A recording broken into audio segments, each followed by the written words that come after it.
Pharmaceutical manufacturing company कैसे शुरू करें? जेनेरिक दवा निर्माता कैसे बने? आज दुनिया में कोई ऐसा इंसान नहीं है जिसको दवा की जरूरत ना होती हो। इसका मतलब तो यही हुआ कि विश्व में प्रत्येक व्यक्ति को दवा की जरूरत होती है। दवा जीवन रक्षक होती है, इसलिए इसका कोई मोल नहीं होता। दवा की कीमत जो कंपनी द्वारा निर्धारित होती है, प्रत्येक व्यक्ति उसको देने के लिए खुशी खुशी तैयार हो जाता है। वैसे भी आज के समय में बढ़ते इंडस्ट्रियलाइजेशन और बढ़ती आबादी के कारण पर्यावरण प्रदूषण से प्रत्येक व्यक्ति किसी न किसी बीमारी से ग्रस्त रहता है। इसके अलावा आज की आधुनिक जीवन शैली की भागम भाग और उल्टे सीधे खान पान ने मानव जीवन में अनेक गंभीर बीमारियों का डेरा डाल दिया है। आज किसी भी गंभीर बीमारी के लिए कोई उम्र नहीं रह गई। पहले जमाने में कैंसर, हृदय रोग, TB, blood pressure, diabetic, asthma, thyroid जैसी अनेक गंभीर बीमारियां एक उम्र में तय होती थी। आज के खान पान, रहन सहन के तौर तरीकों ने वो अब खत्म कर दिया है। आज 3 साल के बच्चे को भी कैंसर हो जाता है, कभी कभी 1 साल या इससे कम उम्र के बच्चे को भी गंभीर बीमारियों के होने की खबरें सामने आती हैं। इस तरह की खबरों को देखते हुए दवा यानी फार्मास्यूटिकल मैन्युफैक्चरिंग का व्यवसाय सबसे अधिक अच्छा और सबसे अधिक मुनाफा देने वाला व्यवसाय है। सरकारी योजनाओं का लाभ उठाएं। भारत सरकार आत्मनिर्भर भारत और मेक इन इंडिया जैसे कार्यक्रम चलाकर बिजनेस करने वालों को तरह तरह से प्रोत्साहित कर रही है। उद्यम शुरू करने के लिए लाइसेंसिंग आदि के लिए भागदौड़ और भ्रष्टाचार को समाप्त करने के लिए ऑनलाइन प्रक्रिया शुरू कर दी गई है। उद्यमियों को इसका लाभ उठाते हुए नए नए बिजनेस शुरू करने चाहिए। भारत सरकार इसके साथ ही जेनेरिक दवाओं के कारोबार को भी प्रोत्साहित कर रही है। प्रधानमंत्री ने स्वयं इसकी पहल करते हुए डॉक्टरों से मरीजों को जेनेरिक दवाएं लिखने का आग्रह किया है। इसलिए जो भी उद्यमी फार्मास्यूटिकल कंपनी को शुरू करने का विचार कर रहे हैं, उनके लिए ये एक बहुत ही अच्छा आइडिया है। इस व्यवसाय की भारत में अपार संभावनाएं हैं और प्रॉफिट की कोई सीमा नहीं है। सबसे जरूरी क्या है इस बिजनेस के लिए? फार्मास्यूटिकल कंपनी शुरू करने से पहले बिजनेसमैन के पास केमिकल का व्यवसाय शुरू करने के लिए बी फार्मा यानी कि फार्मेसी का डिप्लोमा या डिग्री होनी चाहिए।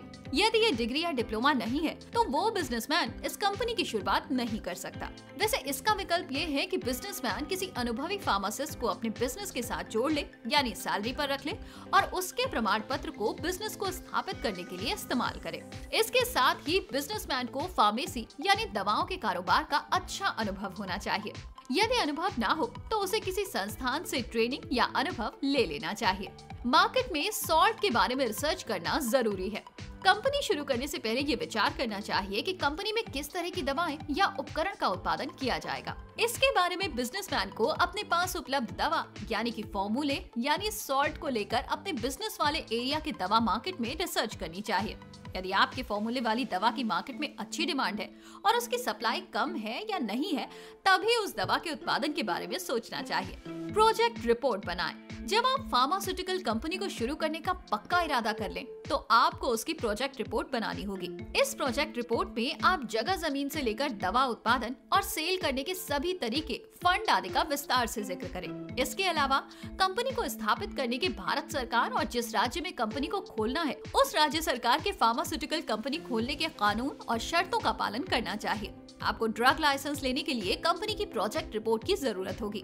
इसलिए कंपनी की प्रोजेक्ट रिपोर्ट में सारी छोटी बड़ी बातों का विस्तार पूर्वक जिक्र होना चाहिए। इसके आधार पर आपको सरकार से लोन, सब्सिडी और अन्य तरह के लाभ भी प्राप्त हो सकते हैं। बिजनेसमैन को सख्त चेतावनी। फार्मास्यूटिकल मैन्युफैक्चरिंग का मतलब ये है कि कच्चा माल खरीदकर दवाओं, फार्मास्यूटिकल प्रोडक्ट और मेडिकल उपकरणों को तैयार करके उनकी पैकिंग करके मार्केट में बेचना होता है। इसके लिए आपको फार्मास्यूटिकल मैन्युफैक्चरिंग यूनिट शुरू करने से पहले फार्मास्यूटिकल सेक्टर की बेसिक जानकारी हासिल करना जरूरी है। इस तरह की जानकारी के बिना फार्मास्यूटिकल कंपनी की शुरुआत करना काफी खतरनाक हो सकता है। बिजनेसमैन को फार्मास्यूटिकल सेक्टर की जानकारी के बिना भारी पूंजी से शुरू करने वाला बिजनेस बैठ भी सकता है। इस तरह से भारी नुकसान हो सकता है। इसके लिए बिजनेसमैन को सतर्क रहना चाहिए। इस तरह से शुरू करें अपना बिजनेस। सबसे पहले कंपनी के लिए जमीन और बिल्डिंग की तलाश करना बहुत ही मुश्किल काम है। इस तरह की बिल्डिंग को तलाशने के बाद उसे जीएमपी स्टैंडर्ड के अनुसार तैयार कराना होगा। साथ ही केंद्र और राज्य सरकारों की कंपनी की इमारत के बारे में आवश्यक शर्तों का भी पालन करना होगा। कंपनी परिसर में अनेक विभागों के अनुसार पर्याप्त जगह होनी चाहिए, जैसे कच्चे माल को रखने के लिए आवश्यक स्टोर, निर्माण की प्रक्रिया को पूरी करने के लिए आवश्यक जगह, मशीन आदि लगाने की जगह, क्वालिटी कंट्रोल सेक्शन के लिए जगह, ऑफिस के लिए जगह, वेस्टेज गुड्स स्टोर के लिए जगह। इस बिल्डिंग में अनेक तरह की औषधियों के लिए अलग अलग सेक्शन भी बनाया जाना जरूरी है। जैसे बाहरी इस्तेमाल की जाने वाली दवाओं, क्रीम, ऑइंटमेंट आदि के लिए 30 वर्ग मीटर की जगह चाहिए। लिक्विड डोज यानी तरल दवाओं जैसे सिरप, सस्पेंशन आदि के लिए 30 वर्ग मीटर की जगह चाहिए। सॉलिड डोजेस वाली दवाओं जैसे टैबलेट्स, कैप्सूल, पाउडर के लिए मशीन आदि लगाने के लिए 120 वर्ग मीटर की जगह की आवश्यकता होगी। टैबलेट सेक्शन के लिए 60 वर्ग मीटर इसलिए चाहिए क्योंकि उसमें कोटेड और अनकोटेड टैबलेट की व्यवस्था बनाई जाएगी। इसके अलावा कैप्सूल के प्रोडक्शन के लिए 30 वर्ग मीटर और पाउडर प्रोडक्शन के लिए 30 वर्ग मीटर की जगह चाहिए। कौन कौन से लाइसेंस चाहिए? फार्मास्यूटिकल मैन्युफैक्चरिंग कंपनी की स्थापना के लिए अन्य तरह के बिजनेस से अलग हटकर सरकारी कार्यवाही पूरी करनी होती है। इसके लिए कई तरह की परमिशन की भी आवश्यकता होती है। कंपनी के लिए आवश्यक लाइसेंसों में जो प्रमुख लाइसेंस की आवश्यकता होती है उनमें से कुछ इस प्रकार हैं। कंपनी का अच्छा सा आकर्षक नाम चुनें। कंपनी को कंपनी रजिस्ट्रार के यहाँ शॉप एंड एस्टेब्लिशमेंट एक्ट के तहत रजिस्टर्ड कराएं। कंपनी का प्रारूप तय करें। ओपीसी, पार्टनरशिप, एलएलपी या प्राइवेट कंपनी बनानी है। केंद्र, राज्य सरकारों के साथ स्थानीय प्रशासन के नियमों का भी पालन करने के लिए आवश्यक प्रमाण पत्र लें।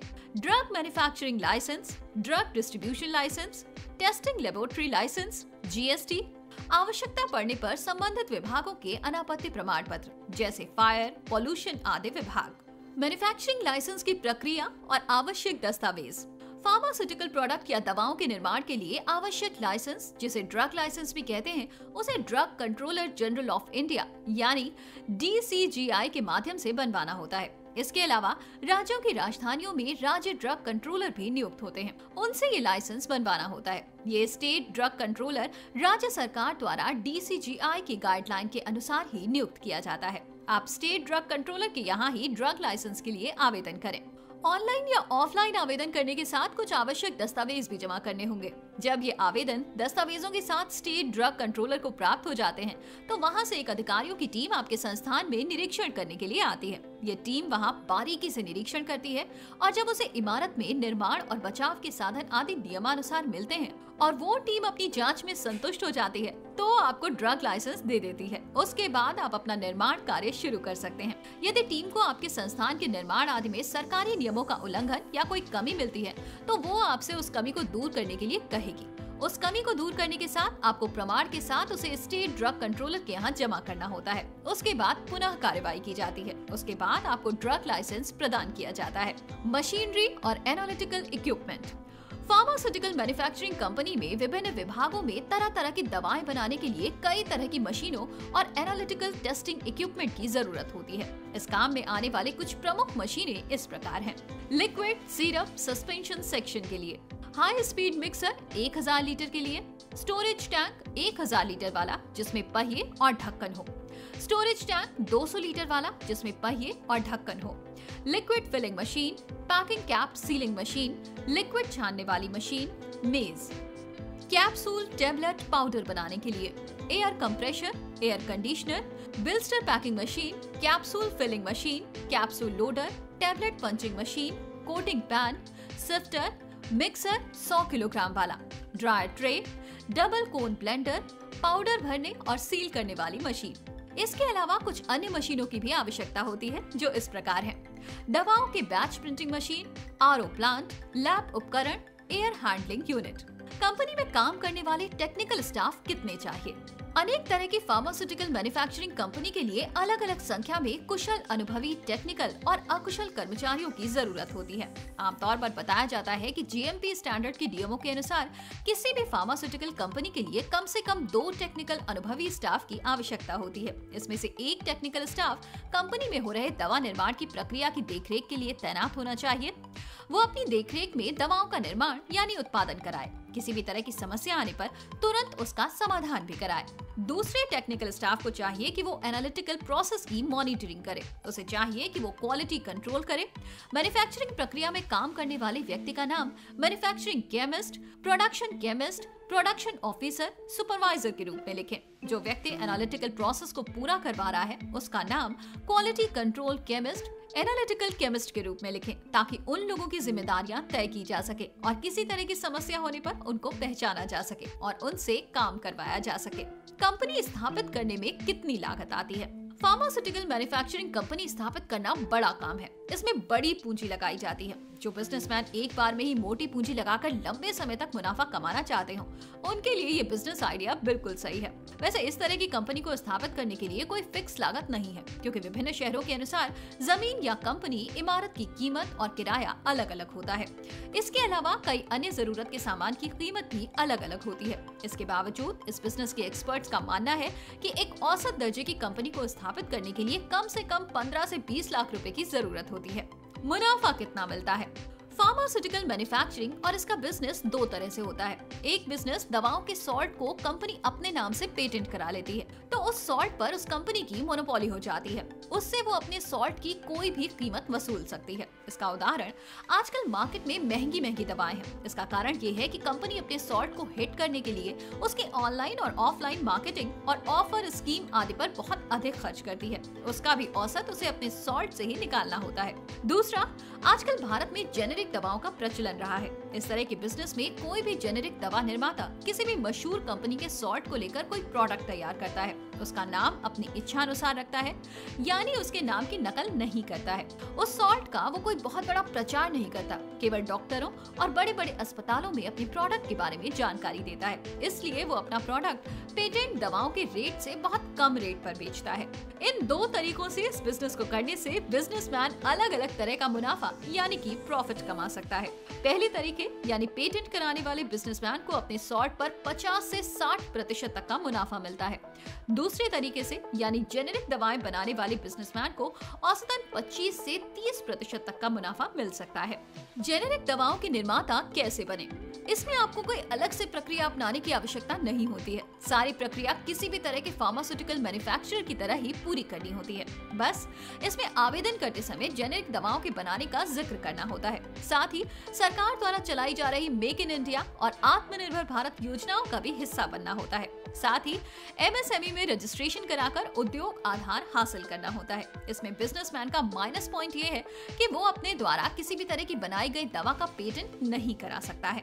इस तरह के बिजनेस में किसी भी तरह की बड़ी पाबंदी नहीं होती है। बिजनेसमैन सरकारी नियमों को ध्यान में रखते हुए कई तरह की सॉल्ट को लेकर प्रोडक्ट तैयार करके अपना व्यापार चला सकता है और उससे से अधिक लाभ भी हासिल कर सकता है। उसे मार्केटिंग के लिए अस्पतालों, क्लिनिकों, मेडिकल स्टोर, दवा मार्केट और हर गली नुक्कड़ पर बैठे सभी तरह के डॉक्टरों से संपर्क करने के लिए MR यानी कि मेडिकल रिप्रेजेंटेटिव की लंबी चौड़ी फौज उतारनी होती है। इससे बहुत अधिक लाभ प्राप्त होता है।